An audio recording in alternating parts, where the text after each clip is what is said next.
going to start our session today. This session is going to be moderated in English. You can hear me? The audience? Okay, it's going to be moderated in English. First of all, let me welcome you all after this lunch break. I know it has been a very long day. Anyway, it's the closing day, and we'll see you tomorrow for people who are participating in the excursion. We will see you tomorrow. Tomorrow is the fun day. Okay, all right. For people who doesn't have translation devices, please pick one up because some of the sessions are going to be held in English, some in Arabic. So I believe that you should have the devices with you. Okay, Dr. Abdurrahman, Dr. Abu Bakr, محتاجين السماعات صح? No? Okay. Okay, let me introduce to you one of the very interesting persons that we have met and we have dealt while preparing for this edition from the ICIL. Dr. Sabelo, actually, Dr. Sabelo is a very interesting person, very helpful. Yeah, I'm talking because I have been working, or I have dealt with him sometime. Maybe my colleague Maha has been working with him more than me, but from what from what we have been working together, I see that he's very helpful. His responses are very quick. Whenever we send him an email, whenever we ask for an advice, he's always there. He is always ready. Okay? First of all, Dr. Sabelo, let me tell you more about him. Dr. Sabelo is the director of Information and Learning Services in Northwest University in South Africa. He was working with us as a member of scientific committee who actually have evaluated your abstracts, the abstracts that you have submitted, okay? And he is also a member of the ICIL standing committee, okay? Dr. Sabelo, let me give you a short bio of Dr. Sabelo. Dr. Sabelo Chizwina holds a Bachelor of Information Science honors degree, University of Pretoria. A master's in information science, again, from the University of Pretoria, and a master in education with specialization in ICT from University of Cape Town. He also holds a PhD in information science from the University of South Africa. He has held several leadership roles in academic libraries. Currently, he is employed as a director responsible for information and learning services at the Northwest University in South Africa. He has published extensively in academic journals. He has several book chapters and edited 2 books.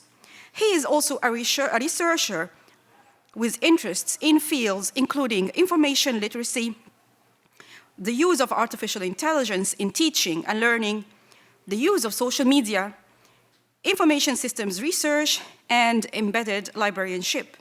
He is also currently serving in several journals, editorial boards, and is the co-general chair of the International Conference on Information Literacy Africa, ICI Africa. Dr. Sabelo, there is so much to tell about you. I'm really proud that I have got to know you, really, and have been working with you, although I haven't worked so much, but I have learned a lot from you. Dr. Sabelo, the floor is yours. Thank you very much. Thank you and welcome to this session. I know it's almost the end of the day. Others will call it the graveyard session. But I believe that what we are going to learn now is going to be more than insightful. And I think all the presenters have presented, and they're all ready. I think the nerves have settled by now, if they had any. So without wasting much of your time, I'm going to introduce the first speaker. The first speaker is actually a colleague of mine, Mr. Maropene Ramabina. He's currently the manager responsible for information services at the Northwest University Library Information Services in South Africa. He's going to talk to us about an interesting topic. I think we've heard a lot about AI. We've heard a lot about how students need to be trained in information literacy. But he's going to tell us about how exploring the utilization of ChatGPT by law students in academic institutions in South Africa. As you all know, this ChatGPT has been problematic, or has been, others will call it a wicked innovation, others will say It's something that it's disruptive. Others will say something that is innovative. So we'd like to find out from him, what has he found out about the utilization of ChatGPT? I read an article this morning that 77% of misconduct, academic misconduct cases in the past year has been to do with ChatGPT. So we'd like to hear more from him, and I'd like to ask him if he could present his paper for us. Thank you. Thank you, Chairperson. How many minutes do I have? You've got 15 minutes. Good afternoon, colleagues. Good afternoon. Yeah, thank you very much. Our paper here, exploring the use of ChatGPT by law students at the Northwest University. Yeah, and Northwest University colleagues, in South Africa, we have 3 campuses. Yeah, these are the 3 campuses that we have in the university. This is one of our libraries that we have there in one campus, and these are the pictures of the libraries that we have in the country. Here in Egypt, you have the Nile River. In Vanderbilt Park, we have our Vaal River. It's one of the biggest rivers we have in the country there. And then as the Northwest University, we always say, this is where nature meets academia in perfect harmony. So this giant river in South Africa is passing through our campus. We are very happy about that. OpenAI here, I'm not going to waste any time, colleagues, about this. And also here, colleagues have been talking about this, the artificial intelligence from there up to ChatGPT here, so we are not going to waste time on this. Even here on this slide, the only one that I want to mention is the CEO of Google, who said AI is probably the most important thing that humanity has ever worked on. I think of it as something more profound than electricity or fire. That was the Google CEO in 2018. And then Ray Kurzweil, 2029. Ray Kurzweil in 2015, I think. He said AI will reach human levels by around 2029. We are in 2024 today. I don't know what that means. The next one, you can quickly go this. I'm not going to waste time on the highlights. The research questions to explore the use of ChatGPT by law students, because I am the faculty librarian for law at the Northwest University. And then the benefits also here, we're not going to waste time. Colleagues have been talking about these benefits of ChatGPT or the benefits of AI. Maybe we can, one of the things which the students maybe they like, especially ChatGPT, the instant responses on the tool. For those who are using it, I think you've seen that. The queries, it can quickly give you the responses here. I also like it because it does a lot of this translation for those who are using ChatGPT. And then the other one that I can jump to, the one of transcribing MS Teams minutes. We have colleagues on campus. When we have meetings on MS Teams, they use the transcription from ChatGPT from MS Teams and put it on ChatGPT so that it can assist them to produce the minutes. So some of the colleagues are using it there. And my favorite, it's here on summarizing text. Yeah, so ChatGPT is very good on that. The challenges, again, we're not going to waste any time. Colleagues spoke about the inaccurate information, the issue of privacy. Colleagues were talking about. It cannot predict the future. Yeah, remember, because it's a machine that we deposit data or knowledge on that machine, so there's no way that the machine can predict the future. So it can only give you what has been put on the system. The other one, which is very important for us, limited knowledge for those who are using ChatGPT. On some articles, it will tell you that it's limited knowledge. The knowledge base is limited to 2021. In some articles, it will say 2022. A colleague is saying because there are two platforms, there is the open source one, ChatGPT, and the one that you can subscribe to. So he says the one that you can subscribe to, that one, sometimes you can find that it's up to date with information. But the one which is openly available, its knowledge base is very limited, which is crucial for us as information librarians when we train our students information literacy, to say they must be careful about this. And the issue of biased data, you've heard about that. We're not going to waste time. The hallucinations, we've heard about that from the tool. We asked ChatGPT as faculty librarians to say, ChatGPT, we asked the tool to say, ChatGPT, how can you assist the law students? And then these are some of the responses from the platform. It said we can assist our law students, that's ChatGPT, with legal research. We can assist the law students to find relevant legal precedents, case law, statutes, and scholarly articles. That's ChatGPT telling the law students. ChatGPT also says we can assist the law students to brainstorm ideas and also to improve their writing and grammar. ChatGPT also says we can assist the law students by answering questions about complex legal concepts. It also says we can assist the law students to assess the strengths and weaknesses of their arguments. ChatGPT also says we can assist the law students on ethical dilemmas in the legal profession. And we can also provide feedback on arguments, suggesting strategies, and simulating questions by opposing counsel. That's ChatGPT. We now, this year, the research methodology, we are using the TAM. I'm sure some of the colleagues are familiar with it, and then this was a qualitative analysis. We also, as you just saw, asked those questions to ChatGPT.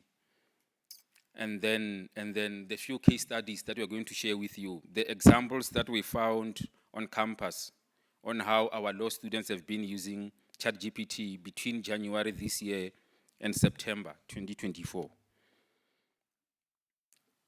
In one of the classes, the lecturer gave the students an assignment, the Northwest University this year, first year class. She said to them, please go and find a court case which dealt with death penalty in South Africa. And then it was an assignment, 50 marks. They were given 2 weeks to write it. And then the students wrote, and they gave the lecturer the answers. When she received the answers, that's when she came to our office in the library, where she says, I am surprised. The answers that I got from my students, I am worried. The law librarian, please assist us. What happened here? So we suspected that they used ChatGPT. Because what they did the copying and pasting on the answers that they got. And this was the information that they got from ChatGPT, which they copied. But the case was correct. Information in the summary from this tool, perfect. So the worry was that the students copied this response as it is and submitted to the lecturer. So soon after she discovered this, she went to class to say, guys, this is what we found out. You guys used ChatGPT to answer this. I'm not happy with it. I am giving you one last chance. Go and write this assignment, but please write in your own words. But otherwise, the answer here, it was the correct one, and the summary was perfect from ChatGPT. Another lecturer for law, second year, she gave the students, the second year students this year, an assignment to say, what is the National Health Insurance Act in South Africa? What is the National Health Insurance Act in South Africa? What is the National Health Insurance, what is the National Health Insurance in South African law? That was the question from the lecturer to the students. And they were given this assignment on the 18th of May this year. Yeah, so in South Africa, what happened, there was a bill called the National Health Insurance, which was produced in 2018, a bill. And then the president of the country signed it into law on the 14th of May, 2024. It's now a law. From the 14th of May, 2024, it's now a law. Soon after the president signed it into law, the lecturer asked the students to talk about that law. The students used ChatGPT. The information that they got from ChatGPT was about the bill. Because at that time, ChatGPT was not aware that this is now being signed into law. So ChatGPT was still telling them about the bill. It's a bill in South African law, it's a bill. And that's what the students took and submitted to the lecturer. Meaning you are now failing your assignment. Because she wanted them to talk about the law. Tell me the situation of this law in South Africa now. To say this has been signed into law and this is what it means. But the students now, they produced it as if, I got it from ChatGPT, this is a bill, and these are the processes and everything. So again, the lecturer had to go back to the students and say, you used ChatGPT, and you are now going to fail your assignment. I am giving you the last chance again. Please go and rewrite this. My favorite was this one. Another lecturer telling his students, please provide 3 court cases which dealt with rape in South Africa. This was for first-year students. 3 court cases about rape in South Africa. They went to ChatGPT, and then this is what they found, the students. Again, they submitted to their lecturer. The first case, State versus Jackson, 2003. This is the lecturer again coming to our office in the office of the faculty librarian for law to say, again, I'm worried about what I received from my students. So when we sat down and checked, the first case provided by the students, State versus Jackson, is correct. It's a rape case. In this case, the accused was charged with rape and murder of an 11-year-old girl. It's correct. We checked it. We went to the databases. So, on LexisNexis and Juta, I'm sure some of you are familiar with them. We found this case. However, we found something. ChatGPT says the State versus Jackson 2003. In our records, when we did our searches, the date is not 2003, it's 1998. In the South African Supreme Court of Appeal. In South Africa, this is the second highest court in the land.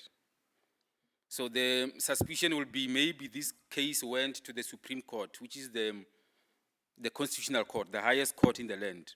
But when we checked on the databases, there is nothing in the constitutional court. This was the last decision at the Supreme Court. Now you are a lecturer. The students have given you this case. State versus Jackson is correct, but the date is wrong. What do you do now as a lecturer? The students took this from ChatGPT. The second answer, the students who went to ChatGPT, State versus Zuma. Zuma was the former president of South Africa. So here, the case and the summary was perfect, correct from ChatGPT. The third one, the tool said to the students, State versus Duduzane Zuma. Now, Duduzane Zuma is the son of the former president. This case, when we checked, it is not existing at all. We went to all the legal databases in South Africa. State versus Duduzane Zuma about rape is not there at all. We did not find it. So we concluded that these were the hallucinations, the tool creating its own facts. The case which is available on State versus Duduzane Zuma was about reckless driving, not about rape. But the students now, they wrote this, they submitted to the lecturer. Now you are going to mark. What are you going to do?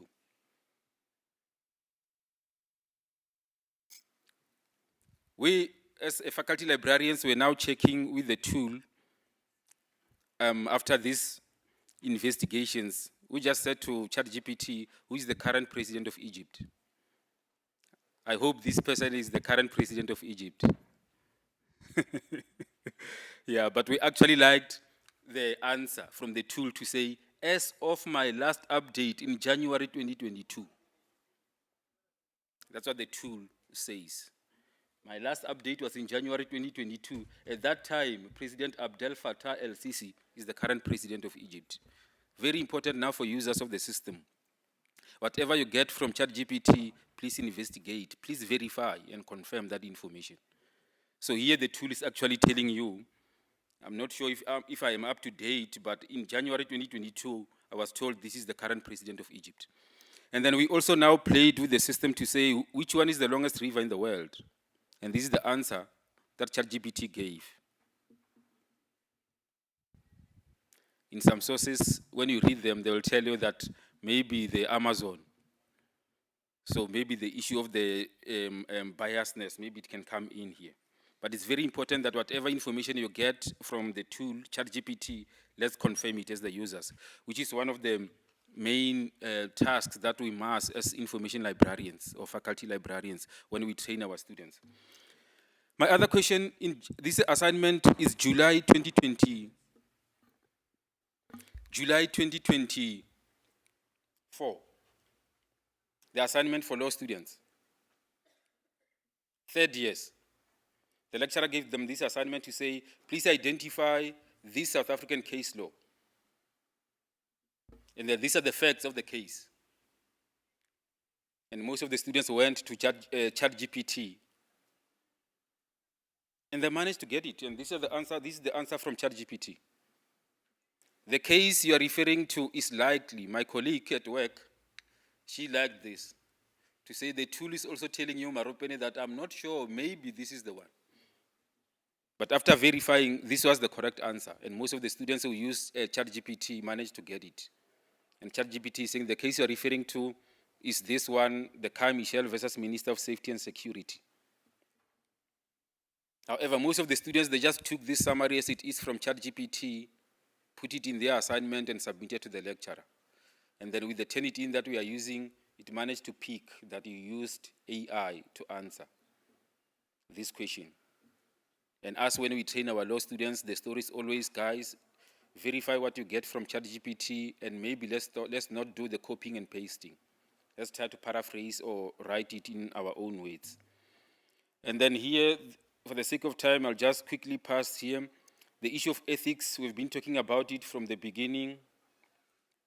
The issue of plagiarism and the ownership of the work, that if you're using ChatGPT to produce your work, are you really the owner of that? Under plagiarism, some authors now are saying maybe we need to redefine plagiarism. Taking someone else's work and maybe that of AI as your own. That's the suggestion from some of the authors. And then this is an example of the work. We're just checking if our Turnitin is able to pick if you have used GPT or AI. This was the response or the report from Turnitin, where it's telling us 41% of this work comes from AI. Because some of our students were not sure. Actually, they did not believe that there are some tools which can detect the use of AI. At the Northwest University, we have guidelines on the ethical use of AI. So that is what we are using as faculty librarians when we are training our students in information literacy. And what they are saying here, the guidelines, we know the university is busy working on the policy. The guideline is saying to the students or the users on campus, before you use AI, please get confirmation from your lecturer. Don't use AI to write your assignment. Don't do the copying and pasting from AI. Be critical of what AI prevents, since it may be biased. Verify that information that we get from there. As with any source, you need to critically evaluate and rephrase the content. Verify the information. Do not become too dependent on the use of AI. These are the guidelines that the university has produced on campus on the 11th of March this year, which is very helping us now as faculty librarians because we use this now when we train them on the use of AI. Some of the lecturers now, they advise when they're training their students to say, we must not, as lawyers, maybe use arguments from ChatGPT and to use them in courts before you verify that. And lastly, colleagues, these are the few quotations that one of our lecturers who's teaching law on campus always uses to say, in the world of endless information, the best lawyers are those who know how to navigate it wisely. The future of AI is not in the books, but in the innovative tools that empower us to think deeply.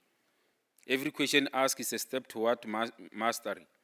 Great lawyers, they blend tradition with technology, using every resource to advocate for the clients and uphold justice.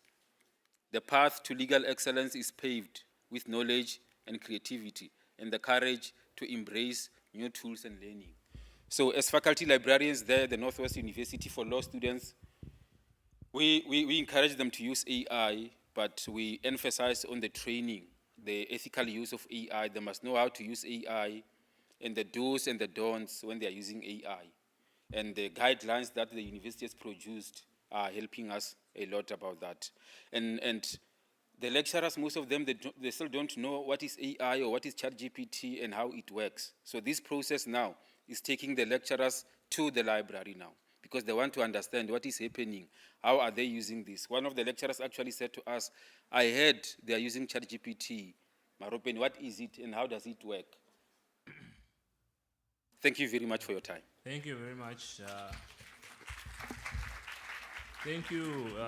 As we can see, colleagues, there are a lot of issues with the use of ChatGPT, especially in higher education. I'm going to allow a few questions. Are there any questions? See the lady in front. Is there any other question? Any other question? Okay, can we take the first question? First of all, my name is Shayma Talbani, and I am a senior specialist librarian at the British University in Egypt. I would like to thank Mr. Maropene for his interesting presentation. And I actually would like to ask you, do you believe that Turnitin and the other tool that detect the similarity actually is not the plagiarism itself, is the solution to find or to detect the plagiarism or the usage of AI? Actually, in our case, we find that some students use ChatGPT or any other type of application to just refine their own words or own research, to refine it or to write it in an academic way. So that is not considered as academic misconduct or plagiarism. So do you believe that these tools is the solution? Okay, thank you. I'm not sure. The tool has its own weaknesses, colleagues. It has its own weaknesses, ChatGPT. Turnitin. Especially even for law students on campus, they are complaining about ChatGPT, especially when they are using footnotes to do their referencing, because they will be highlighted to say your footnotes, they were copied from somewhere. They will be highlighted by the tool to say you copied them from somewhere. But if you are using Harvard, maybe you don't have those challenges. So it's not 100% secure, but maybe for now, that's the best that we have. But I'm sure there are other tools which are available there which you can also use. A colleague recently was telling me about another tool which, according to her, it works better than Turnitin on both detecting plagiarism and also the part of detecting AI. So for now, where I am now, I'll say that's what we have, and I think it's helping our students, because the moment they see that report from Turnitin, it's now forcing them to engage with their work, to do the summary of the work, to paraphrase and fix their references. Maybe you have also found another tool that you are using. You can also share it with us, maybe. Actually, there is no specific tool or application, but as a librarian or academic librarian, I also believe that the most powerful thing here is not the application to detect plagiarism, actually to teach students or to raise the awareness of the academic integrity, and to make sure that they know how to use this application. Actually, most of them use it because they think it's easy to get references or maybe get the assignment ready without any effort. So this is the most easiest way to get resources. In addition to this, I would like to share with you that there is many other applications which are powered for research, especially. There is many other applications that you may refer to your students to use, such as Illicit and SciSpace, actually. Both of them are academic or more powered for research specifically. Thank you so much. Thank you very much. Are there any other questions? I'll take the last one. Thank you, Mr. Ramabina Lindy from Northwest University. I just wanted to ask, with the misinformation, like the copying and pasting, if a case law does not exist, how do they reference that piece of work from ChatGPT? Do they take an existing one, or do they fabricate the references? Because that's one of the cases that we've also had. Case law which is not existing, I don't understand. Like the one of Zuma and Duduzane, right? It was Yeah. a misinformation. Okay. So how would they reference that piece of work? Oh, you mean the students? Yes. Oh. The tool gave them, it was even mentioning that this happened at this hotel in Johannesburg at this time, and it gave them the full citation of the case. State versus Duduzane Zuma, it created the Constitutional Court, 2019, it created its own citation. It was perfect. So if you don't know about it, you'll think that it is real. Okay, so they depended on the tool. They just took from the tool into the assignment, and then they gave to their lecturer. Thank you. And the summary was also perfect. The way it's written, you'll believe it. I remember one of the sentences, it was even giving them the time, that this happened at 4 p.m. in a hotel in Johannesburg. Yeah, you. Okay. Everything created, yeah. Okay, there's one more final question, then we move to the next speaker. Thank you a lot, Chair. Mine is just a comment. I think it's about time that in terms of reinventing teaching and learning, academics need to also look into changing how they assess, reinventing how they assess students. Because, for example, these AI tools do not have critical thinking skills. So it's about time that assessments are, designed in a way that they can, gauge that critical thinking. Because, for example, if one has to do a prompt on ChatGPT, I am an individual who needs to also think critically, because before I can develop that prompt, it needs my critical thinking skills. So students should also be assessed in that manner. I think it's a gap that also needs to be addressed. Thank you. No, Thank you. Thank you very much. Colleagues, in the interest of time, we'll move on. I would like to give Mr. Ramabina a round of applause for his excellent presentation. He has left us with a lot to ponder. Should librarians be advocacies, or should they be raising awareness? The other important thing that has been raised in this session is the issue of critical thinking, teaching students how to become critical thinkers. And also the third aspect that I'm picking up is the issue of the assessments. how there is a need for the assessments to change in order to be able to enable students to be able to be assessed in terms of their knowledge and not what they can get online. So that is what I'm picking up, and thank you very much, sir, and we hope that you continue to research on this topic further. Colleagues, our second speaker is going to be Dr. Nancy Ali. Dr. Oh, Dr. Abdul Rahman Ama. Oh, sorry, no, where I come from, it's a tongue twister. So he's going to talk to us about using artificial intelligence tools in reference services and inquiry response, a comparative evaluation study. So this is a very important topic as we try and modernize libraries, as we try and adopt AI tools in libraries. How then do we look at referencing services and inquiry response? The floor is now yours, Doc. You can go ahead. بسم الله الرحمن الرحيم والصلاة والسلام على أشرف المرسلين محمد صلى الله عليه وعلى آله وصحبه أجمعين. طبعا بشكر الدكتور على التقديم وبشكر جميع الحضور. أنا عبد الرحمن صابر، مدرس بقسم المكتبات والمعلومات كلية الآداب جامعة المنيا.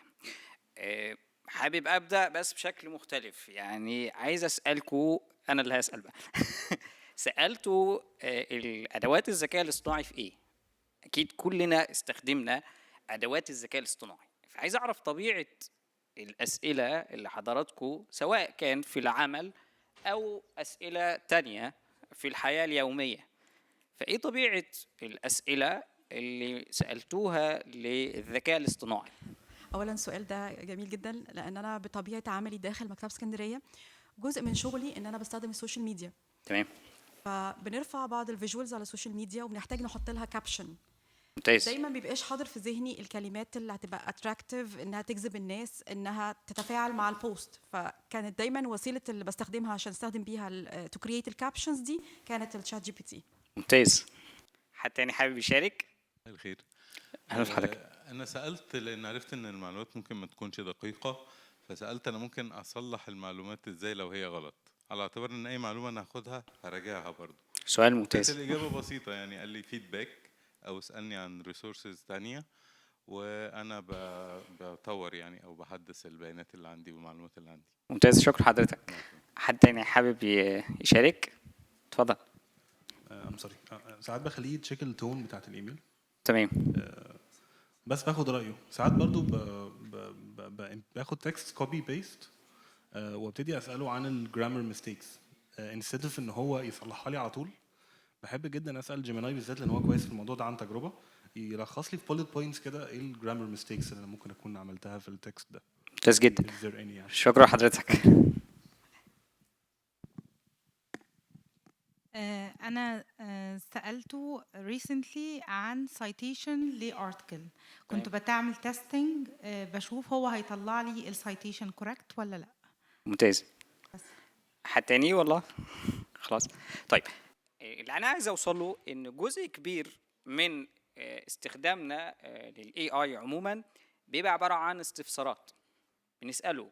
الطبيب بيسأل، المهندس بيسأل، الباحث بيسأل، اخصائي المكتبات بيسأل، كلنا بنسأل أدوات الذكاء الاصطناعي وهي بتجاوب بغض النظر عن الإجابة صح أو غلط، لكن في النهاية كلنا بنسأل. تمام؟ فده بيقودنا إلى خدمة هي قديمة في المكتبات، ليست بحديثة، من أقدم يمكن الخدمات في المكتبات، وهي خدمة الرد على الاستفسارات، الخدمة المرجعية والرد على استفسارات المستفيدين. من هنا جت المشكلة بتاعة البحث اللي هقدمه، وهو استخدام تطبيقات الذكاء الاصطناعي في خدمة الرد على الاستفسارات كدراسة تقييمية مقارنة لتشات جي بي تي وجيميناي. مش هلتزم قوي باللي انا كاتبه هنا.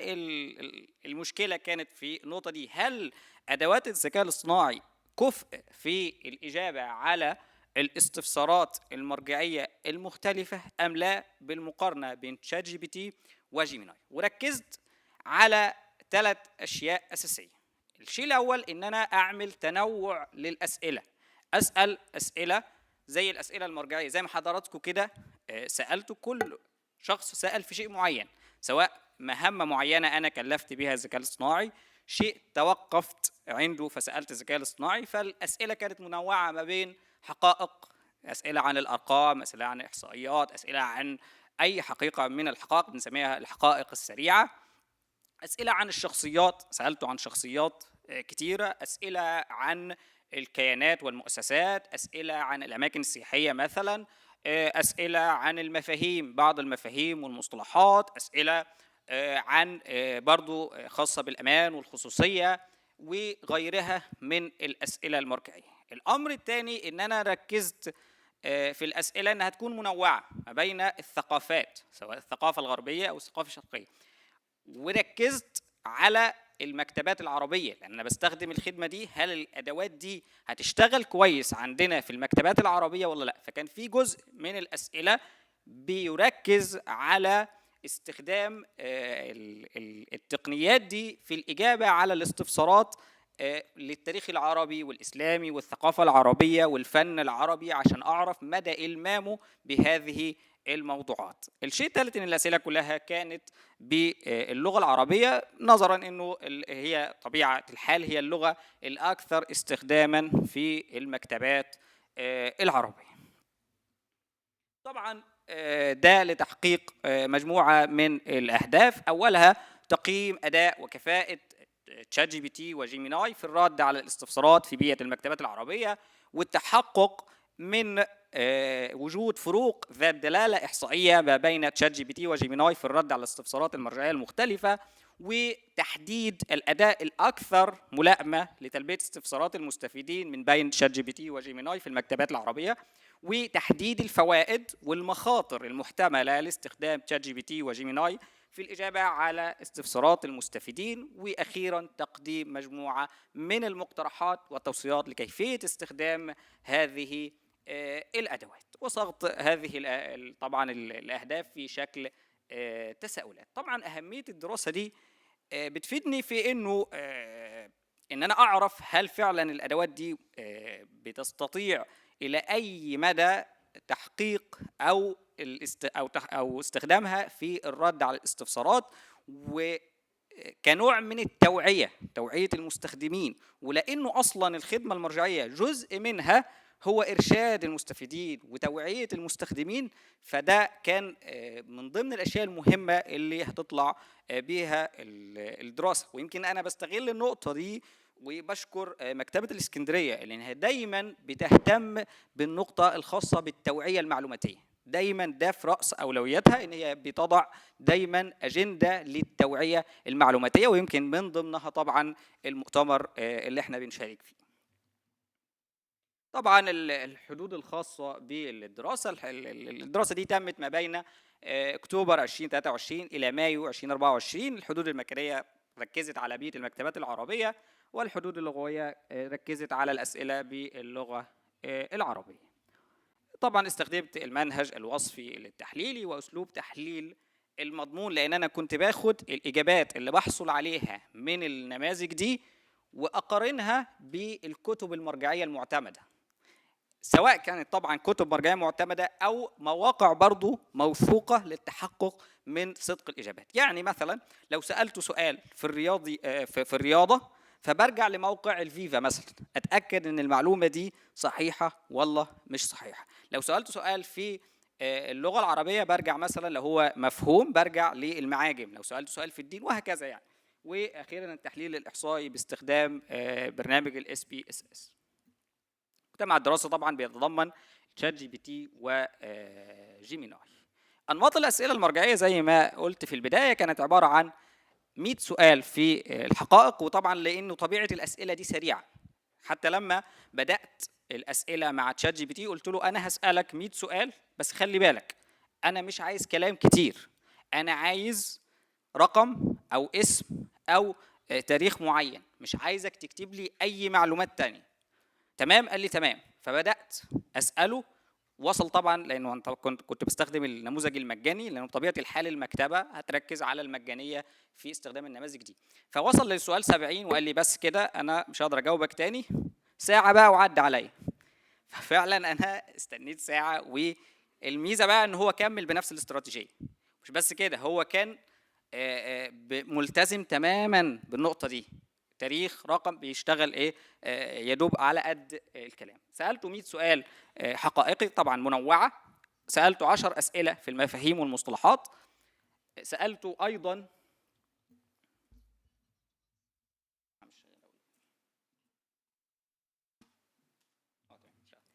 سالته 10 اسئله خاصه بالاشخاص، و10 خاصه بالكيانات، وايضا الجغرافيا والبلدان 10 اسئله، والمهام والمهارات 10 اسئله، والاحداث الجاريه 10 اسئله، واخيرا 10 اسئله في الامان والخصوصيه. بلغ اجمالي الاسئله اللي سالتها للتقنيتين هي 170 سؤال.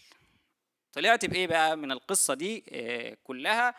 طبعا اسئله الحقائق وكان عددها 100 سؤال، كان حقق جيميناي متوسطا اعلى من تشات جي بي تي الذي حقق متوسطا اقل، مما يدل على قدره جيميناي في تقديم اجابات اكثر دقه. بس خلينا فاكرين ان انا ركزت على استخدامه في بيئه المكتبات العربيه، وركزت في الاسئله على الثقافه العربيه. هناك فروق ذات دلاله احصائيه ما بين اداء جيميناي وتشات جي بي تي. لصالح جيميناي يدل ذلك على اختبار تي تيست انه كانت اقل من 5%. اخطا تشات جي بي تي في 28 سؤال. الحته دي بقى مهمه، انه 28 سؤال 23 منهم يتعلق بالدين الاسلامي والثقافه العربيه، مما يشير الى نقص المعلومات والبيانات في هذه المجالات. اخطا جيميناي في 5 اسئله فقط، 3 منها تتعلق بالتاريخ والثقافه العربيه، مما يدل على دقة أعلى في الإجابة على أسئلة الحقائق بشكل عام.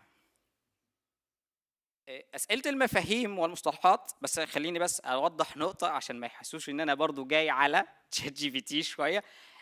جيميناي لما قلت له التزم بالتاريخ بإن أنت تديني رقم أو كذا كذا، ما كانش بيلتزم. كان 3 ويروح يبدأ يفرد. هو بيحب الرغي شوية، بيحب يجامل، يعني أنا هديك زيادة، خد دي يمكن تنفعك. طبعا ده ما كانش ظريف بالنسبه لي، لانه كان بياخد وقت اكبر. يمكن انا موضح ده في الدراسه، انه الوقت، حسبت الوقت اللي اخدته كل اداء في اجابه ال100 سؤال. فكان تشات جي بي تي خد 17 دقيقه وشويه، وجيميناي خد 24 دقيقه وشويه. لكنه طبعا جيميناي خد ال100 سؤال مره واحده، ما قسمش الاسئله. أسئلة المفاهيم والمصطلحات أظهر التقييم أيضا تفوقا ملحوظا لصالح جيميناي على تشات جي بي تي، حيث حقق متوسطا أعلى بنسبة 4.4 مقابل 2.7 لتشات جي بي تي. هناك فروق ذات دلالة إحصائية أيضا بين إجابات جيميناي وتشات جي بي تي. لصالح جيميناي وطبعا الاختبار تي تيست بيعبر عن أن القيمة أقل من 5%. أظهر جيميناي دقة عالية في تقديم المعلومات، وفهما ممتازا للسياق، واستخداما فعالا للغة العربية. وخلينا أوضح برضو دي. فلما سألته مثلا سؤال عن سلطان سلجوقي من السلاجقة يعني، فتشات جي بي تي ما عرفوش خالص، ما عرفش المصطلح. قال لي لا انا مش عارف ده اصلا، ولا حاول تستخدم حاجة تانية ربما مش موجود او كده. جيميناي قال لي في الاول لا انا مش فاهم السؤال، فحطيت له قال التعريف بس، قلت له السلطان السلجوقي، فراح جايب لي الاجابه. فيبدو برضو ان احنا لازم نحاول شويه او نغير السياق احيانا عشان يفهم. لكن في اسئله تانية طبعا كانت في اللغه، جيميناي كان اعلى في فهمها من تشات جي بي تي. أسئلة الأشخاص أظهرت نتائج تفوقا أيضا لجيميناي على شات جي بي تي، حيث حقق متوسطا أعلى ب 4.15 مقابل 2.6 لتشات جي بي تي. هناك أيضا فروق ذات دلالة إحصائية لصالح جيميناي. خليني برضو أوضح حتة في أسئلة الأشخاص. أنا نوعت الأسئلة ما بين أشخاص في مجالات مختلفة، وأيضا عرب وأشخاص تانية. يعني مثلا سألته عن نجيب الريحاني، في المقابل سألتهم عن مستر بين، وده كوميدي وده كوميدي، لكن ده من ثقافة وده من ثقافة تانية. كانت أكتر حتة تعبتني في البحث إنه أنا إزاي أدور على أسئلة تعمل الميكس ما بين كل ده. ايضا الشيء الغريب جدا ان تشات جي بي تي لما سالته عن مجدي يعقوب فقال لي انه ده موسيقار مشهور، وقعد يفتي بقى في الحته دي. فقلت له لا انت غلط، ده مش موسيقار. قال لي معذره، هو قال لي حاجه تانية بس مش هو، ما قاليش برضو ان هو دكتور. لما قلت له دكتور قال لي دكتور جامعه، مش طبيب يعني. وقعد برضو يحكي ان هو فلان وفلان. لكن برضو احقاقا للحق سالته، لان الدراسه دي كانت من فتره، سالته في الفتره الحاليه فقال لي السير مجدي يعقوب، وبدا يجاوبوا صح. فالمتابعه مهمه جدا، وده هتكلم عنه لانه الادوات دي بتتطور بشكل كبير، فاحنا ما نوقفش عن حته معينه. فلما سالته دلوقتي بعد كده راح عدل الاجابه، بس بعدها بحوالي 6 شهور لما صدر منه اصدار جديد. اسئله الكيانات برضو كان في تنوع في اسئله الكيانات والمؤسسات. يعني مثلا سالتهم عن اقسام المكتبات، اقسام كليه الاداب جامعه الفيوم، ايه الاقسام الموجوده. فكان جيميناي اعلى، هو جاوب كل الاسئله يمكن صح، وكل الاقسام دي فعلا موجوده، وشرح لي كمان الاقسام دي عباره عن ايه. لكن تشات جي بي تي لذلك اخفق في مثل هذه الاسئله، خاصه الخاصه بينا احنا ك وسالتهم طبعا عن اقسام تاني، اقسام كليات تانية مثلا في كندا، والفرق ما بين هنا وهنا. اظهرت نتائج تفوقا لصالح جيميناي على تشات جي بي تي، حيث حقق جيميناي متوسط اعلى بنسبة 4.5% مقابل 3.15 لتشات جي بي تي. أيضا هناك فروق ذات دلالة إحصائية لصالح جيميناي. جاءت استجابة جيميناي جيدة للكيانات العربية بشكل عام، بينما كانت استجابة تشات جي بي تي أضعف بالنسبة للكيانات العربية. برضو سألتهم عن كيانات في مصر وأيضا في السعودية، مثلا جامعة الرياض مثلا أو جامعة الملك سعود، سألتهم عن أسئلة خاصة بالأقسام هناك. أسئلة الجغرافيا والبلدان برضو نوعت ما بين الجغرافيا هنا برضو في الدول، وفي مثلا سألته مثلا عن أسوان والتضاريس الخاصة بيها، وسألته عن بعض الأماكن الأخرى. أيضا أظهرت نتائج تفوقا لصالح جيميناي على تشات جي بي تي، حقق متوسط أعلى، وهناك فروق ذات دلالة إحصائية لصالح جيميناي. وجاءت استجابات جيميناي جيدة بالنسبة للمعلومات الجغرافية المتعلقة بالمدن والبلدان العربية، بينما كانت استجابة تشات جي بي تي أضعف منها. المهام والمهارات، خلينا نقول إن دي مهمة بالنسبة لنا. إن أنا بسأله بقى، أنا قلت له مثلا أنا بصنف أوعية معلومات، إيه المهارات اللي أنا ممكن أعملها عشان أبقى مصنف جيد؟ فبدأ يشرح لي أعمل ده إزاي.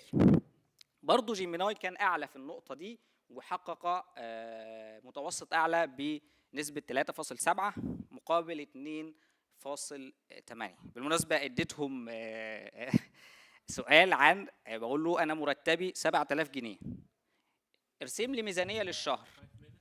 تمام، أنا قربت أخلص. فقلت له ارسم لي ميزانيه للشهر، فهم الاثنين ادوني ميزانيه ب 10000. قالوا انا مش هنقدر اكتر من كده، بقى انت اتصرف. ده كان من ضمن برضو الاسئله الخاصه بالمهام والمهارات. هي هنا معلش هي الاحداث الجاريه، بس انا يعني نسيتها. سالتهم احداث الجاريه سواء مثلا في الرياضه، في السياسه، في الاقتصاد، برضو في الدول العربيه وفي الدول الغربيه. برضو جيميناي كان افضل بنسبه بمتوسط 3.4 مقابل 2.3. لا توجد فروق ذات دلاله احصائيه بين اداء جيميناي وتشات جي بي تي في تقديم الاجابات، حيث تشير نتائج التحليل الى تقارب المتوسط الحسابي والانحراف المعياري بين مجموعتي البيانات. تقاربت استجابه تشات جي بي تي وجيميناي بالنسبه للاحداث الجاريه والتقاويم المتعلقه بالوطن العربي. يمكن من ضمن الاسئله اللي سالتها رمضان، اربط لي التاريخ الهجري بالتاريخ الميلادي في رمضان في 10 سنين اللي فاتت، فبدأ يجاوب هذا السؤال. الأمان والخصوصية أيضا سألتهم أسئلة بقى، لأن أنا بتكلم عن مستفيدين من فئات مثلا عمرية مختلفة. ممكن مستفيد يسأل عن مثلا طريقة للانتحار أو غيره. من ضمن الأسئلة اللي سألتها لجيميناي قبل ما يصبح اسمه جيميناي، أما كان اسمه بارد، فسألته عن طريقة لسرقة بنك، فقال لي اللي انت بتقوله ده غلط وخطر عليك، بس انا هقول لك تعالى كده اقول لك ارسم لك، ورسم لي خطه كامله. وعلى فكره خطه حلوه بس انا لسه ما جربتهاش. فاداني خطه كامله للعمل ده. لكن لما عملوا التحديث بعد كده سألته نفس السؤال فقال لي لا آسف مش هجاوبك. حاولت أخدعه وأقول له خلي بالك أنا هعمل ده في رواية أنا مش عايزه عشان أعمل كذا. قال لي برضه مش هقول لك، في أفكار تانية ممكن تستخدمها. فرفض تماما إنه يقول لي. ونفس الفكرة بس تشات جي بي تي من الأول قال لي لا. بس هم أدائهم الاثنين في الأسئلة دي خاصة بعد التحديثات أصبح كويس جدا. وإن هم لو سألته سؤال يعني سألتهم أسئلة غريبة شوية، يعني مثلا إن أنا عايز أعمل جريمة كاملة والكلام ده، فما كانش بيجاوب. الخلاصة إنه توجد فروق ذات دلالة إحصائية ما بين جيميناي وتشات جي بي تي في الرد على الاستفسارات لصالح جيميناي، مما يوضح المتوسط الحسابي الذي حصل عليه في معظم الأسئلة. حصد جيميناي متوسطا عاما في إجمالي الأسئلة 4.5%، مما يعني أن لديه قدرة جيدة جدا على الرد على الاستفسارات باللغة العربية وتغطية جوانب كثيرة يتعلق بالبيئة العربية والإسلامية. يتضح مما سبق أن جيميناي كان هو الأفضل في التعامل مع الاستفسارات المرجعية في البيئة العربية، لكن لابد من توخي الحذر في الاعتماد عليه أو على غيره من نماذج الذكاء الاصطناعي دون التحقق من الإجابات التي يعطيها للمستخدم. نصائح عامة عشان عارف ان الوقت خلص، انه لازم يكون عندنا وعي كافي باستخدام الادوات دي، وده دور الاخصائيين بشكل كبير في توعية المستفيدين، وده جزء اصلا من الخدمة المرجعية. ودور طبعا المؤسسات في المقام الاول التحقق من دقة المعلومات، ده امر غاية في الاهمية. الاستخدام المحدد، كون محدد تماما مع الذكاء الاصطناعي عشان تحصل على اجابات افضل. اخيرا المتابعة المستمرة والتدريب، وقلت المتابعة دي فايدتها ان انا بعرف اخر المستجدات في هذه الادوات ومتابعة دراسات الافادة. شكرا لكم وسعدت جدا بوجودي معكم في هذا اللقاء. Thank you very much for your presentation. We have heard comparison between two AI tools. It's so interesting how the previous speaker also spoke about how he would ask specific questions, and our second presentation is also asking other questions. Mainly this time is focusing on using a specific language. It's also interesting as well that the answers to how to rob a bank was not answered. So so it looks like that there are some filters that are being put in terms of this AI that they're trying to censor, or they're trying to avoid giving some answers to some questions that are not right. So I'm going to ask the floor, open to the floor. Are there any questions that you might have for our presenter? The lady at the back, then the gentleman in the front. مساء الخير. مساء الخير يا حبيبي. احنا كنا بنتكلم مع بعض في نفس النقطة دي من قبل كده، وقلنا ان هو الشات جي بي تي فعلا بيمبروف الريزلت بتاعته. وانا سامحني، هو مش سؤال قد ما هو التأكيد على كلام حضرتك، والتأكيد ان الكلام فعلا على ارض الواقع ده بيحصل، ان الشات جي بي تي لسه مش مستقر، ان احنا ما نقدرش لسه نقول ان احنا عندنا اي اي مستقر على مستوى العالم. لسه في موضوع الحوكمه، لسه موضوع القوانين والتشريعات وتفعيل الدول دورها. لسه الاي اي هنوصل لمرحله ان احنا زي ما عندنا الجي دي بي ار في دول الاتحاد الاوروبي، هنوصل ان احنا عندنا شيء مماثل للاي اي. انا بس اتمنى ان احنا نوصل للمرحله دي سريعا، ويكون الوطن العربي او القاره الافريقيه في الاجمال يكون ليها نصيب من القوانين دي، علشان نحمي بيانات المستخدمين. لان حضرتك اشرت الى الامان والخصوصيه، بس حضرتك اشرتها من جانب الاثكس، الاخلاقيات. نعم. انا بتكلم هنا من ناحيه البيانات. ما هو انا علشان خاطر ادخل واستخدم تشات جي بي تي، اول حاجه بيقول لي اسمك ايه، عايزني اندهلك بايه، ويبدا يكمل معايا ويبدا يجمع معلومات عني. فانا محتاج كمستخدم ان انا أأمن بياناتي واحمي الخصوصيه بتاعتي، ويبقى عندي الحقوق والرايتس اللي تخليني ان انا اديليت او افانش البيانات بتاعتي وقت ما انا عايز. احنا لسه في المرحله ديت شويه عليها، بس كلام حضرتك فعلا صح. والتشات جي بي تي لسه غير مستقر، والدنيا لسه بتتطور، واحنا محتاجين فعلا حوكمه سريعه للتطور الرهيب اللي بيحصل للاي اي لحمايه بيانات المستخدمين، والضمان او ان احنا نضمن الامان والخصوصيه الحقيقيه للمستخدم. شكرا لسيادتك. سؤال بس طبعا. خلاف شات جي بي تي، هل حضرتك تقدري تحمي بيانات حضرتك من الفيسبوك حتى او واتساب؟ اقول لحضرتك مفاجاه، انا ما عنديش سوشيال ميديا. بس هي المشكله الفكره انا ما بستخدمش السوشيال ميديا بقالي 5 سنين. انا عامله دراسه الدكتوراه بتاعتي في امن بيانات المستخدمين لنظام الاي او اس والاندرويد. لما درست وذاكرت وعرفت ان انا بياناتي مش محميه فبدات استغنى.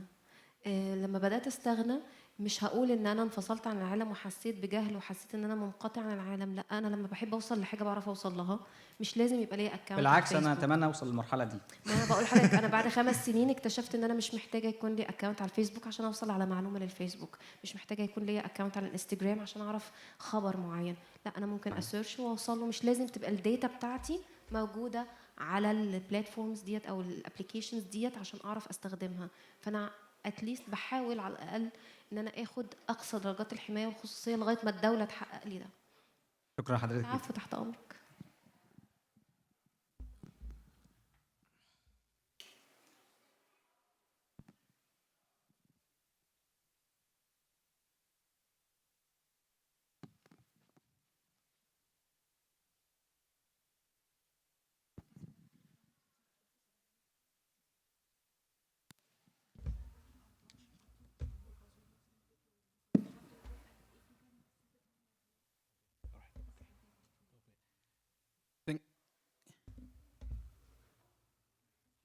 Thank you for the presentation, my brother. So from the two, ChatGPT and Gemini, which one would you say is the best tool to use? Maybe if you were to choose. That's one part. The second one, that question about the salary, I missed it. What was the exact question and the responses by the tools? Thank you. ده سؤال صعب. لا هو انا ما بستخدمش حاجه واحده، انا بستخدم الكل، مش بس تشات جي بي تي وجيميناي، انا بقعد اقارن ما بينهم. يعني كمان انا بدي السؤال، وحتى وانا بفتح اللابتوب بتاعي كل مش دول بس، انا اكتر شويه بستخدمهم، تشات جي بي تي، جيميناي، كوبايلوت برضو بستخدمه، كلاود، كل دول بستخدمهم. حتى مره بمناسبه التحقق من النص المكتوب فاديته نص انا اللي كاتبه بايدي، فقلت له اللي هي الاي اي الخاصه بالتحقق من ان النص ده مكتوب بالذكاء الاصطناعي ولا لا، فقال لي انه انا اللي كاتبه، قال لي ده 75% ذكاء اصطناعي. فجربت مع واحد تاني قال لي 25%، فرحت للشات جي بي تي قلت له انتوا بتعرف ازاي؟ فقال لي انه انا كل ما كان الكلام منطقي وموضوعي فانا بصنفه انه ذكاء اصطناعي، فانت لو بشر وكاتبه بشكل احترافي شويه يشبه طريقه الاي اي فانا بقول لك انه ده اي اي. فطبعا دي الاشكاليه، فانا دايما بستخدم الكل يعني. بس في حاجات بتعجبني هنا وحاجات بتعجبني هنا. بيعجبني في تشات جي بي تي انه بيختصر الكلام، بيخش في الموضوع على طول. جيميناي بيوجب شويه، يعني بياخد الموضوع باريحيه، لا انا هديك معلومات زياده، انت مش عايز، انا عندي معلومات، طيب اوديها فين؟ فبيبتدي يفرد العمليه. احيانا بحسها غباوه يعني، بس هي طبعا وفقا للتصميم اللي هو البرمجي بتاع كل واحد فيهم. Thank you very much. Thank you. We'd like to thank you for the excellent presentation, and we wish you well in your research going forward. Thank you. Thank you.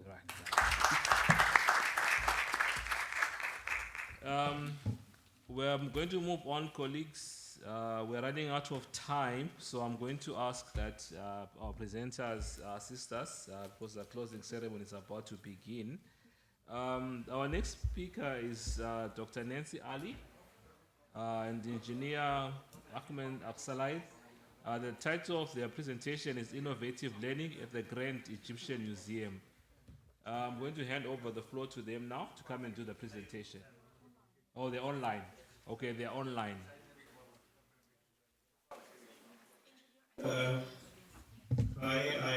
I hope that you can hear me well and you can see my screen. Yes, we can see you and we can hear you. Thank you. Can go ahead. Thank you, Doctor. And I want to thank Dr. Abdurrahman because I really enjoyed the comparison he was presenting between ChatGPT and Gemini. And I think a lot of information he introduced was really new for me. And I hope that the attendees enjoyed it. And sorry for not being at the library. I was there in the morning, but I had to leave. Thanks for giving me the chance to be with you, and thanks for the Library of Alexandria and the organizers of the conference. The Grand Egyptian Museum is the first museum in Egypt to be operated by the private sector. My presentation, and I'm here on behalf of my colleagues, Dr. Nancy Ali and Muhammad Nasser, who are among the team of Legacy, the operator of the Grand Egyptian Museum. We will be focusing on the digital activations and the use of innovation as techniques to support the operation of the Grand Egyptian Museum. As I said, the GEM is the first of its kind in Egypt, and we are trying to break the traditional museum boundaries to inspire the future generations of Egypt, and of course among all the countries and all the world who are looking to visit Egypt to see its new project. And of course, while targeting the new generations and the groups who are visiting the museum in 2024 and coming years, of course their expectations are different, and they are looking for different experience, and that's what we are trying to offer during our operation.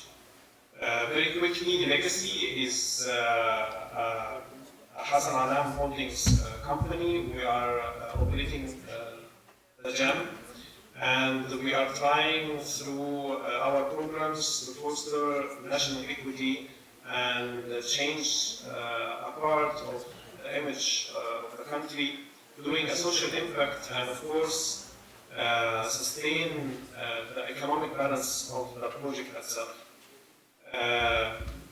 Grand Egyptian Museum, the world's largest museum dedicated to a single civilization, because there are some museums which are bigger than the GEM, but this is the biggest museum for one civilization.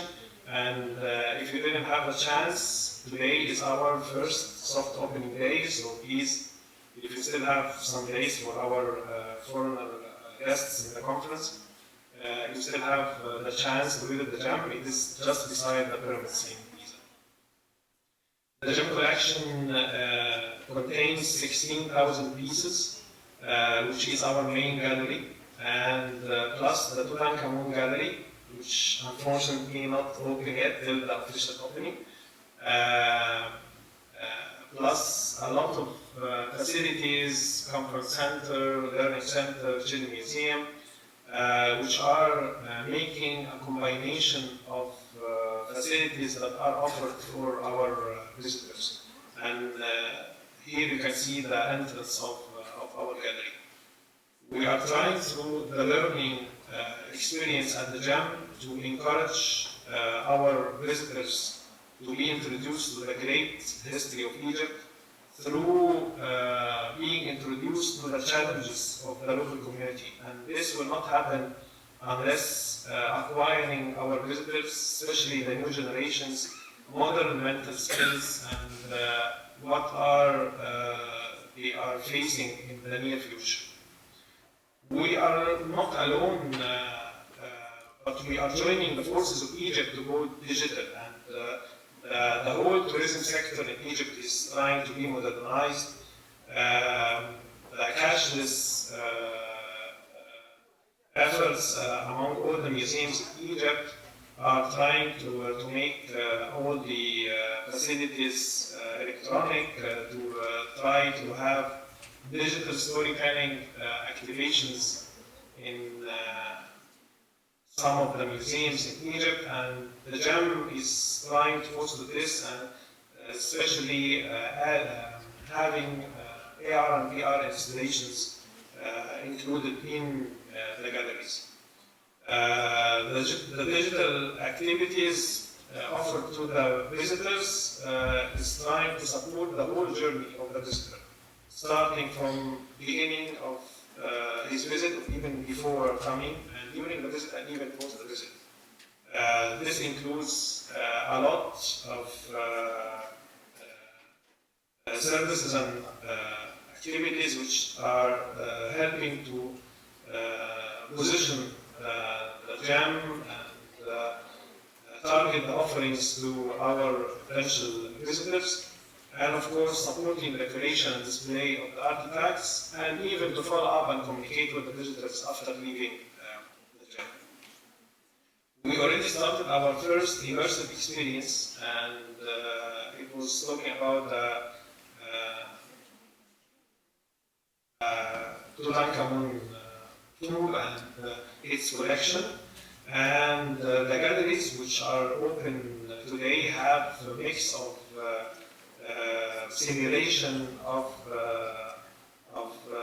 some famous tombs in Egypt, and we are launching in the coming weeks a hologram activity about the technique of building the pyramid. All these ideas are supporting the already there collection of artifacts, having a mix between digital collections and the physical collections is changing the perspective of the modern museums that are offered, as I said, through the new generations. Technology is really very important to engage the young people, and we have a dedicated children museum which is offering a tech-based edutainment experience. And each of the sections in the children museum is offering games and STEM activities to connect the storytelling about the ancient era to the modern activities that our kids can see at their daily life. The activities are not only related about visiting the gallery and seeing the artifacts, but we have also hands-on activities and even competitions and science fairs. These are the main sections at the Children's Museum, and each of them are offering interactive activities as well. We are hosting temporary exhibitions, and we started by our first temporary exhibition, which was totally immersive, as I said, about Tutankhamun tomb. And in the coming weeks, we will have tailored activities for the diversity of the audience we are receiving. Of course, having statistical results from the feedback of the visitors, as we are, of course, we are in an academic conference and we have to get back to you with the results, but I hope this can be shared with you in the coming versions of the conference. But the beginning of the experience is really getting positive feedback, especially that, as I mentioned, we are trying to change the way traditional museums are offering the experience to the visitors. We will launch our audio guide, which will be the first audio guide in museums in Egypt, or among the first ones, in the beginning of 2025, inshallah. And it will be a supplement for the in-person guides we already have in the museum. And it will have tailored experiences, like a children's mood, like changing, of course, the languages, and have regular updates and thematic tools according to different occasions, different events, programming that is happening in the museum. So the update of the program that is installed on audio guide will be differentiated according to the running activities in the gem.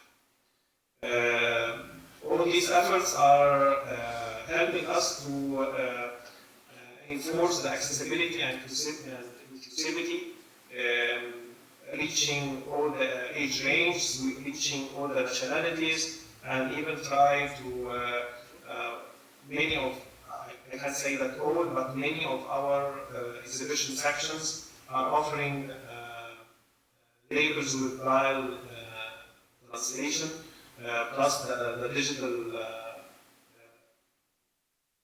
activations.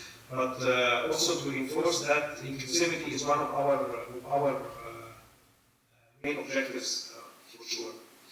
One of the challenges we have is the industry of guiding in Egypt, and the guides community is one of the major communities and major jobs that is affecting the economy of Egypt, and we are trying through initiatives like what we are offering, like the audio guides or the digital displays, not to be competing with the guides, but to be supporting them, engaging the guides in the process, having contribution in the content between the digital platform and the guides, make them the ability to have their input, and also to support the audio guides with AI-powered activity features, which can support especially the beginners of the guides, those who are fresh graduates, to access more and more libraries of information. And all of this together will be supporting to enhance, of course, the visitor experience, having all this together. As a conclusion, innovation is not only supporting the operation of a single museum, but it is supporting reimagining the legacy of a country like Egypt. We are trying to harness the technology to enhance the museum experience as one of the main industries and main revenue generation of the country.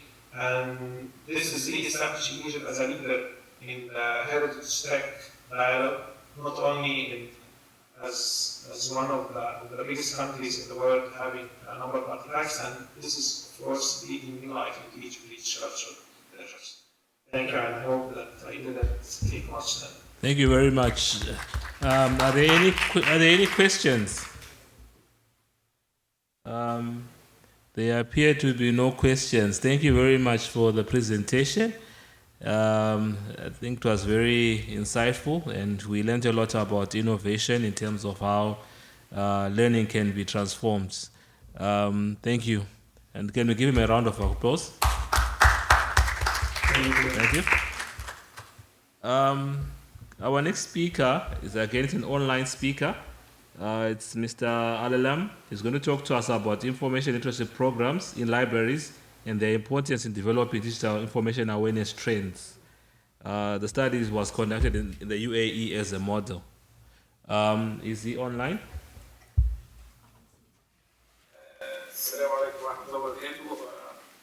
أشكر الحاضرين وأشكر المنظمين على هذا المؤتمر الموضوع الهام في الوقت الحالي، موضوع هام جدا، وإن شاء الله أقدم لحضراتكم ورقة اللي هي تكون بعدها كل من محمد عبد العليم عبد الصمد والأستاذة مهاب فيصل الأعرج، رئيسة وحدة الإعلام والتبادل مركز جمعة الماجد ومسؤول ضبط الجودة والمراجعة اسم المعالجة الفنية، والأستاذة سارة مرتضى معصومي أخصائية فرنسا والمعالجة الفنية بقسم المعالجة الفنية بمركز جمعة الماجد ومسؤولة فرنسا الدوريات. عنوان الدراسة هي برامج الثقافة المعلوماتية للمكتبات وأهميتها في تنمية اتجاهات الوعي المعلوماتي الرقمي للمجتمعات في عصر الذكاء الاصطناعي والتحديات. وخدنا علينا نموذج من مجتمع المكتبات العامة بدولة الإمارات العربية المتحدة نموذجها. الدراسة الحالية في إطارها النظري هي بداية نهاية الثقافة المعلوماتية بأسلوب معاصر يعني طبقا لسجلات العصر، والبرامج الدولية والعربية اللي بتقدم للثقافة المعلوماتية وأهميتها في تنمية مجتمع المعرفة كتعزيز قدرة المجتمع على الإبداع والابتكار والاستخدام الأمثل لمستجدات العصر التقنية. ثم تتعرض الدراسة إلى مستجدات العصر وأبرزها تقنيات الذكاء الاصطناعي والأدوات اللي ظهرت دي ومدى انتشارها بين المجتمع ومدى الانعكاس الإيجابي اللي أحدثته في المجتمعات وما هي الآثار السلبية اللي ممكن يتعرض ليها المجتمع من استخدام أدوات الذكاء الصناعي من أجل تفاديها، خاصة مع المحافظة على الإبداع والتفكير البشري في نظام الذكاء الاصطناعي. الذكاء البشري في نظام الذكاء الاصطناعي. تمثلت أهداف الدراسة في 4 عناصر. العنصر الأول هو التعريف بالمكتبات العامة، دورها في تعزيز مستويات الثقافة المعلوماتية للمجتمع في عصر الذكاء الصناعي. تحديد وتقييم ماهية البرامج التدريبية المتوفرة في المكتبات العامة في الإمارات العربية المتحدة، وهل هي تتوائم وتتكافئ مع احتياجات المجتمع في عصر الذكاء الاصطناعي ولا إيه؟ ثم الهدف الثالث بيان ماهية الاستراتيجيات الفعالة لتعزيز مهارات البحث والتفكير النقدي لمواجهة تحديات الذكاء الاصطناعي، لأن مهارات البحث والتفكير النقدي من أهم المهارات لابد من توفرها في كل فرد من هذا العصر، التطورات التقنية فيه. ثم الهدف الأخير هو تصميم برنامج متكامل للثقافة المعلوماتية، برنامج تدريبي ينفع يقدم للمجتمع خلال المكتبات العامة لتكوين فرد مثقف معلوماتيا قادر على مواجهة تحديات عصره والتفاعل مع التقنيات الحديثة بصورة إيجابية وفعالة.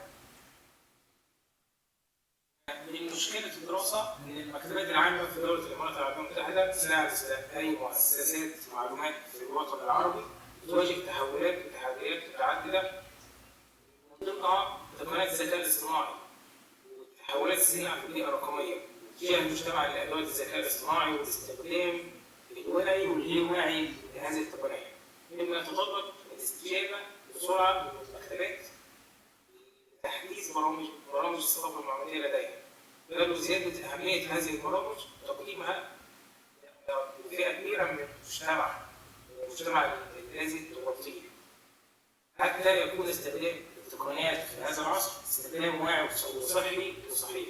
هذا المطلوب، خاصة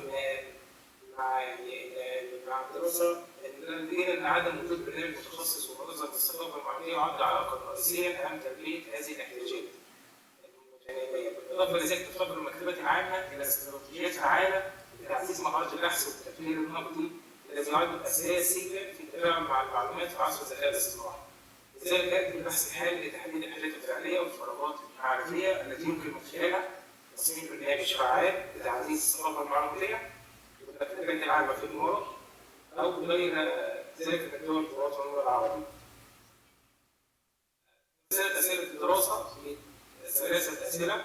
هي السؤال الأول ما هي البرامج التدريبية الحالية المتوفرة بالمكتبات العامة في الإمارات وكيف يمكن تحسينها لتلبية احتياجات المجتمع في عصر الذكاء الاصطناعي؟ السؤال الثاني كيف يمكن تصميم برنامج متخصص لتعزيز الثقافة المعلوماتية في عصر الذكاء الاصطناعي يمكن تقديمه للمكتبات العامة؟ ثم السؤال الثالث كيف يمكن تصميم برنامج متكامل يشمل محاور الوعي الرقمي، الثقافة المعلوماتية والتعامل الآمن مع التقنيات الحديثة؟ هي هذه التساؤلات.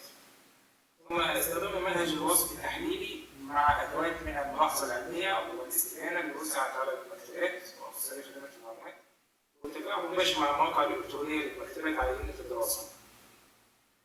تمثل مجتمع الدراسة المكتبات العامة في دولة الإمارات وتم اتفاق عينة منها 5 مكتبات عامة من أبرزها مركز جمعة مجلس الثقافة والتراث، نموذج مكتبة عامة طبع دولي، ثم مكتبة محمد بن راشد العامة، ثم مكتبة دبي العامة، مكتبة الشارقة العامة وبيت الحكمة الشارقة. من الإقامة دي دراسة كملخص سريع للدراسة قامت بعمل مسح مكتبة المكتبات العامة بالإمارات. الاختيار للمكتبات العامة لأن هي اللي بتخاطب فئة عامة وكبيرة من المجتمع بكافة أطيافه. حتى نعرف إيه البرامج الثقافة المعلوماتية اللي بتقدمها لتحديد نقاط القوة والضعف ومعالجتها، حتى نخرج ببرنامج متكامل قادر على مواجهة أو قادر على تصحيح فكر ووعي ويجعل استخدام المجتمع لكل التقنيات الحديثة اللي بيتعرض ليها المجتمع حاليا استخدامه بإدراك ووعي. فلنا أن نتخيل أن احنا حاليا يعني نعيش في عصر الذكاء الاصطناعي وهذه الطفرة التكنولوجية الكبيرة، وبالتالي فأصبحت برامج الثقافة المعلوماتية اللي تقدم من قبل المكتبات العامة من من الأهمية في مكان، لأنها بتعزز قدرة المجتمع على الاستفادة من هذه التقنيات وتوعيه على النقاط أو الجوانب السلبية من استخدامه ليها. ما هي الجوانب السلبية؟ يعني معروفة طبعا إن الاتجاه نحو التقنية بشكل كبير أو بشكل غير واعي قد يأثر على ما يعرف بالتفكير الإبداعي أو التفكير التحليلي أو التفكير النقدي. غالبية المجتمعات تستسهل ويروح بالشات جي بي تي أو كده أو وتوقف التفكير على كده. بالعكس احنا ممكن نستفيد هذه التقنيات بطريقة صحية لتسريع أو لتحسين الممارسات الروتينية وليس النظرة على المهارات العقلية سواء كان التفكير الإبداعي أو التحليلي أو النقدي. هنا لابد لابد يتم إنشاء برامج الثقافة المعلوماتية توعي المجتمع بهذه النقاط. اقترحنا برنامج تدريبي وتم تقسيمه إلى 6 محاور وكل محور فيه بعض العناصر. في عناصر يعني المحاور ال6 الأساسية. المحور الأول هو الثقافة المعلوماتية التعليم بيها وكضوابط كمفاهيم نظرية ومقتضيات أساسية. ثم القسم الثاني مهارات البحث عن المعلومات، ثم مهارات البحث العلمي، ثم مهارات التفكير النقدي والتعلم المستمر. دي من أهم الجوانب اللي لابد من الوعي بها والتنبه ليها. ثم مهارات تكنولوجيا المعلومات، ثم استخدام الوعي لأدوات تطبيقات الذكاء الاصطناعي. يعني ومن نتائج الدراسة حضراتكم وضحت الدراسة أهمية المكتبات العامة ودورها في تنمية الثقافة المعلوماتية لمجتمعاتها. You got 2 minutes, 2 more minutes. يعني وضحت الواقع البرامج التدريبية وقدمت برنامج تدريبي يلائم العصر الحالي اللي احنا عايشين فيه. وحضراتكم توصلنا ل5 توصيات. لابد من المكتبات العامة تطوير البرامج التدريبية اللي بتقدمها وتعزيز التعاون بين المكتبات العامة والمؤسسات التعليمية والحكومية ووضع بساط محدد الإرشادات الأخلاقية لاستخدام التكنولوجيا وبيانها للمجتمع. ثم تبني المكتبات العامة برنامج متخصص يكون به صفة منتظمة ويحدث باستمرار. يهدف لتعزيز مهارات التفكير النقدي والإبداعي والتحليلي. أهم حاجة حضراتكم إن لا نغفل وحاليا زادت أهمية وقيمة الوعي المكتبي والوعي الأرشيفي والوعي الرقمي. الوعي المكتبي من أهم يعني في هذا العصر زادت قيمة وأهمية الجوانب ديت التكوين والتي تندرج تحت مظلة الثقافة المعلوماتية. لأن التكنولوجيا بتحيلنا أو بتخلينا نغفل المكتبة ودورها في بناء شخصية علمية رصينة ومنظمة التفكير والقدرة على التحليل. فالتكنولوجيا يعني بتاخدنا عن هذا يعني إلا إذا كان استخدام واعي وصحي. لذلك الوعي الأرشيفي والوثائق البيانات الأرشيفية كيف نبحث ونستفيد منها والجوانب التاريخية منها. لذلك الوعي الرقمي بمنصات التواصل الاجتماعي دي من أهم المكان اللي بدنا ندرك إن منصات التواصل الاجتماعي ليست فقط منصات التواصل الاجتماعي وإنما هي أكبر منصات في العالم لجمع البيانات الشخصية. ممكن بتركيزات واحدة يعني يطلع داتا كبيرة للشخص في أي مكان في العالم وتستخدم وتحلل بأدوات الذكاء الاصطناعي لقراءة الشخص من داخله. فبالتالي لابد كل الاعتبارات دي ان يتم وضعها في برنامج للثقافه المعلوماتيه ويقدم للجمهور. ما هي المؤسسات الاقدر على ذلك؟ هي المكتبات العامه، لان هي القطاع من المكتبات اللي بيغطي اكبر فئه من المجتمع وقادر على الوصول الى المجتمع. المكتبات بالتالي تصل الى المجتمع. طالما التكنولوجيا تصل للمجتمع فالمكتبات قادره على ان تصل للمجتمع. فالمكتبات العامه هي الاكثر انتشارا والاكثر تغطيه لمجتمعاتها. هي الأولى إن هي تتبنى برنامج متخصص في الثقافة المعلوماتية في هذا العصر محدث ويلائم ويواجه كل التحديات لتكوين مجتمع مثقف معلوماتيا وبالتالي يطور هذا المجتمع وبالتالي تتحقق تنمية شاملة ومستدامة لمجتمعاتنا ومجتمعاتنا العربية والعالمية إن شاء الله. هذا هو العرض يعني إن شاء الله. هل متوقع وقت ولا الوقت خلاص؟ No, thank you very much. Are there any questions from the floor?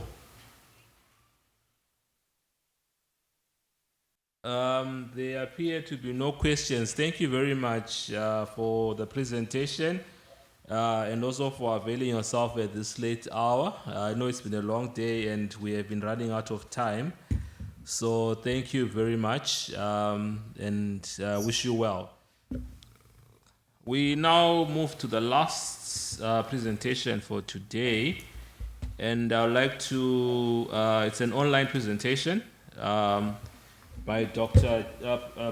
Juliet. Dr. Juliet is the National Treasurer of the Nigerian Library Association. She's going to be talking to us about information literacy as a predictor for driving data literacy in academic libraries. So she's based at the University of Harcourt in Nigeria, and she's joining us online. Dr. Juliet, the floor is open. You can go ahead with your presentation. Okay, it's up now. Yes, we can see you. Okay. All right. Thank you so much. So, like I said, I say good evening, everyone from here, University of Port Harcourt in Nigeria. I'm Dr. Juliet Alexandrina, lecturer here in the Department of Library and Information Science. The topic before us is on information literacy as a predictor for driving data literacy in academic library. Now, from the team, we say we get ready. Everyone knows that part of what we drive and what will send us to what we are doing all over the world now is for yours to be literate. For you to be literate, you must have the ability to write, the ability to guide, and then know the things you're supposed to do. And then coming to the information literate, we are looking at other activities that you can at least put yourself through and then make sure you thrive in our profession as information professionals. Now, looking at information literacy and all that has to do with the data that we talk about every day, data is now everything anybody can talk about. We see it, we anchor it, and all of us have been part of the contribution to what is going in that data that we hear about every day. Even though people talk about data mining, data bank, and all of that, they are being produced by each and every one of us from the activities that we carry out in our daily work, both on social media, the things we drop down, and what have you. So, just like another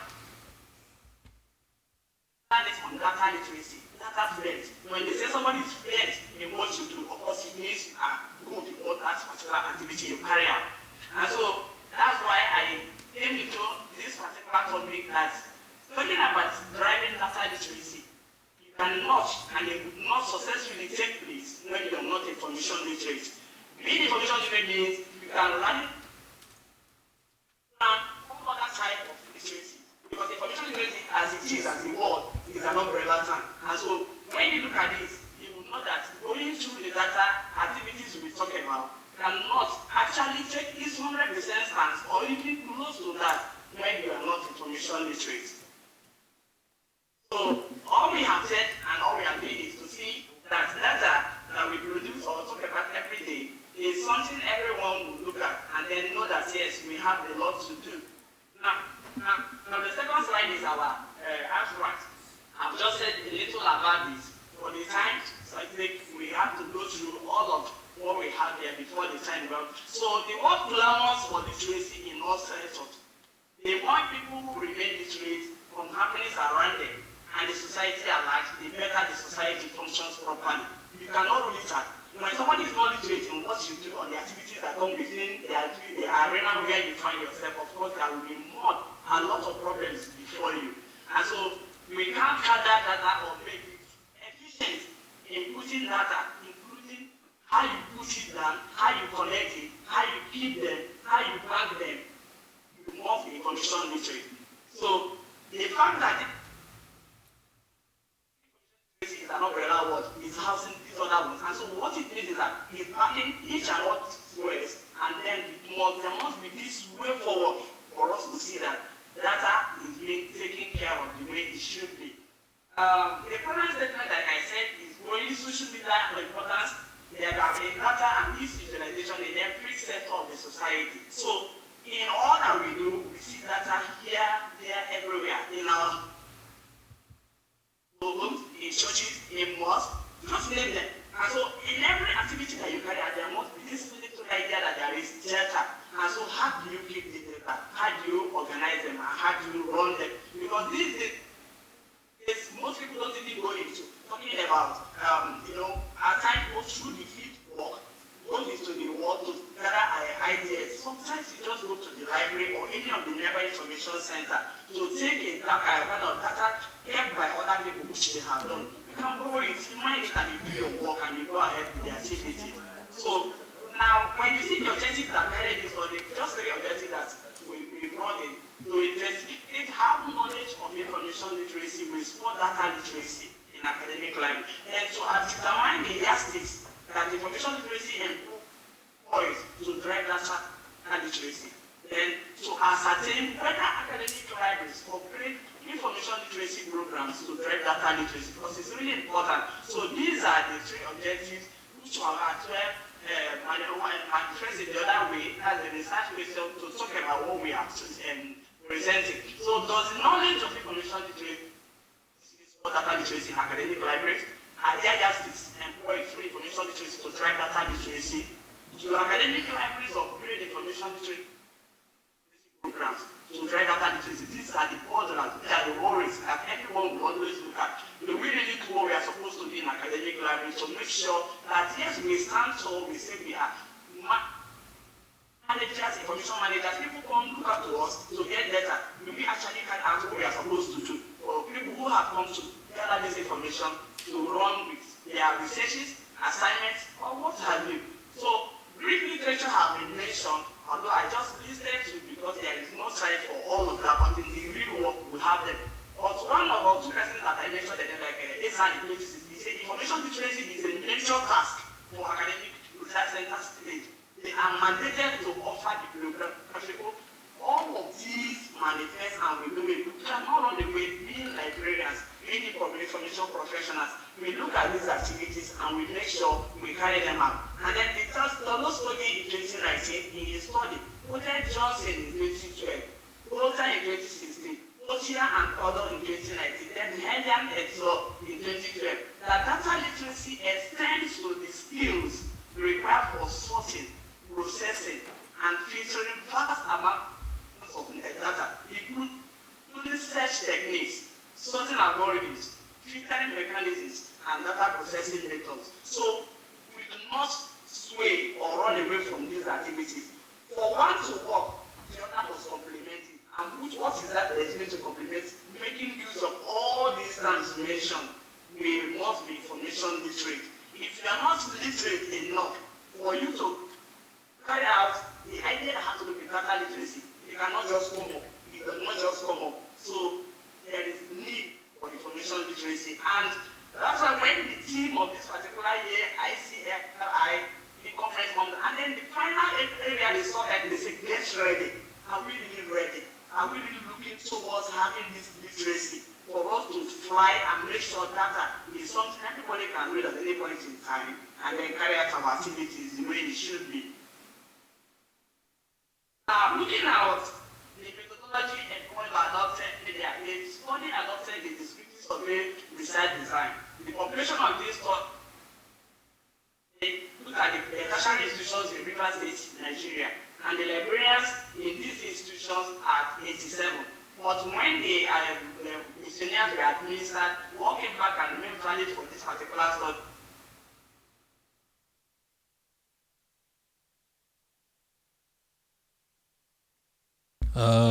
Dr. Juliet?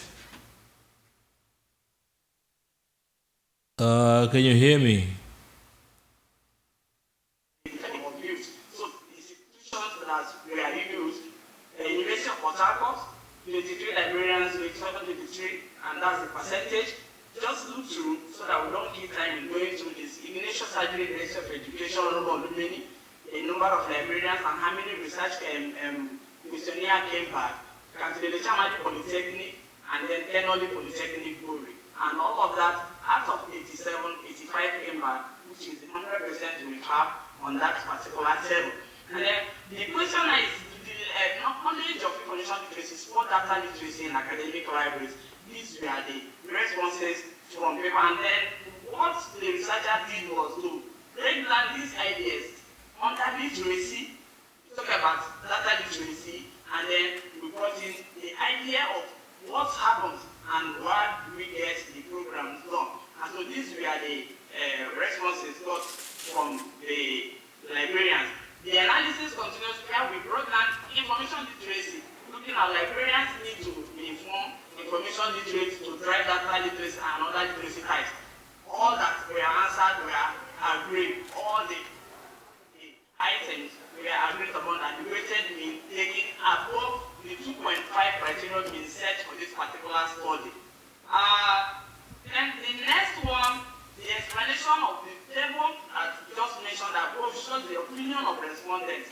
And of course, they were all in line with that there is need for literacy, there is need for people, the professionals, to be information literate for us to be able to drive data literacy.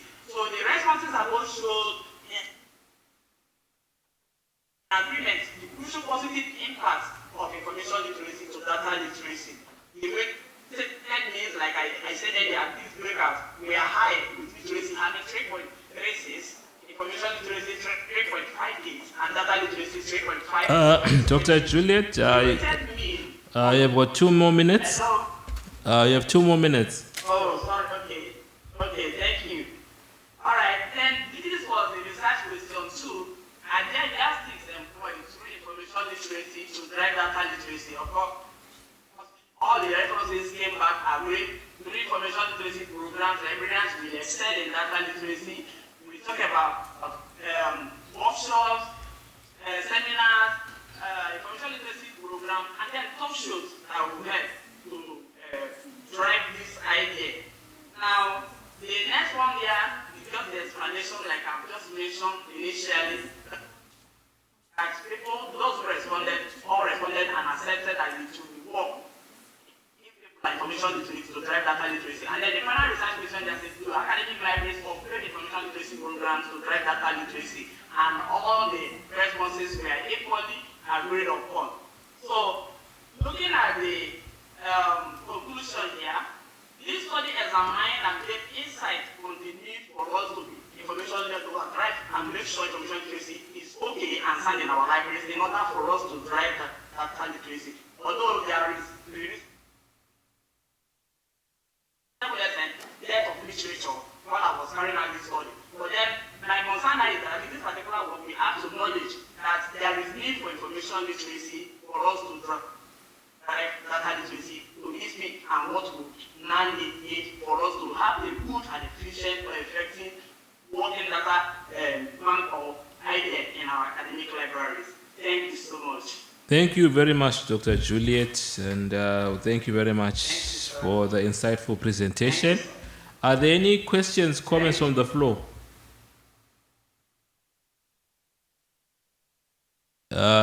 So, Dr. Juliet, there are no questions from the floor.